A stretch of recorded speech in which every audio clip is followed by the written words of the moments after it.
It's the Joel Shit Show, featuring Joel Shit. Hi, welcome to the Joel Shit Show. I'm your host, Joel Shit. So last night I watched the San Jose Sharks and the Detroit Red Wings, and I am a huge minus when watching the Sharks during the playoffs this year. Yesterday I turned the game on and it was 1-0, and then after that it was 3-1 Detroit, and then that was the end of the game. So I was a -3 watching the Sharks play the Red Wings yesterday. So I'm sorry, Sharks fans. So Game 7 is now going to be 1.5 miles from my house, and that poses a problem because I have to go to San Francisco tomorrow, and I was going to take Caltrain, and I was going to park at the Caltrain station. That is where I live. However, if I leave my car there and the Sharks win or lose, which is guaranteed to happen, there will be rioting. Well, probably not. But I don't want my car parked near there because it's just going to take one angry or happy fan to cause trouble with my car. So I don't want to be in that situation.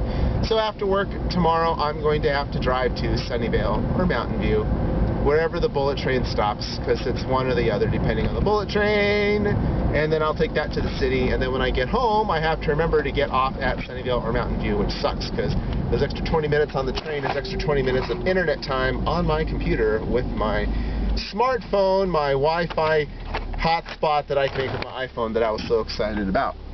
But whatever. So let's see. As far as the game itself, Antti Niemi, he had 40 saves, didn't he?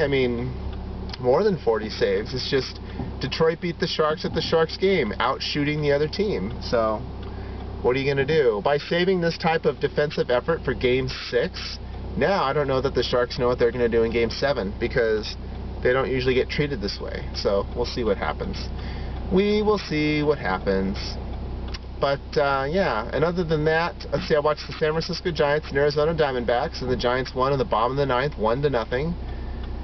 As they often do, they won on a walk-off on Saturday when Aaron Rowand scored on a Mike Fontenot sacrifice fly. I can't remember how they won yesterday. It was a double down the line, and Darren Ford, Gerald Ford, whatever Ford's pinch runner for Buster Posey scored. And you're like, oh, Buster Posey has pretty good speed, but Bruce Bochy's like, nope, we're going to win.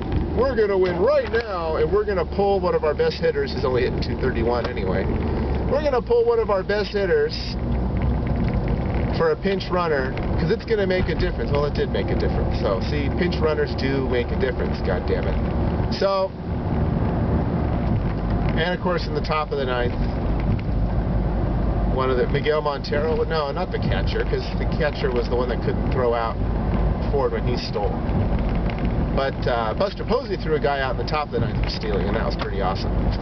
So hooray for all that, and I can't remember what else happened. And then I was going to watch the A's game against the Rangers, but it's already over. So, I also watched the end of the Chicago Bulls and Atlanta Hawks. And the Bulls won and covered, and I bet the Bulls -8.5, so I won that bet. And I have a bet on the Heat to win the series, and I have a bet on the Heat to win the game, Game 5. Interesting.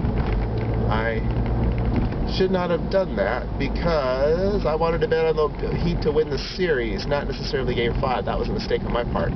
I also bet on Oklahoma City to win the series, -280. So we'll see how that goes. So that's all the time we have for today. Visit us on the web at joelshitshow.com. Email joel@joelshitshow.com.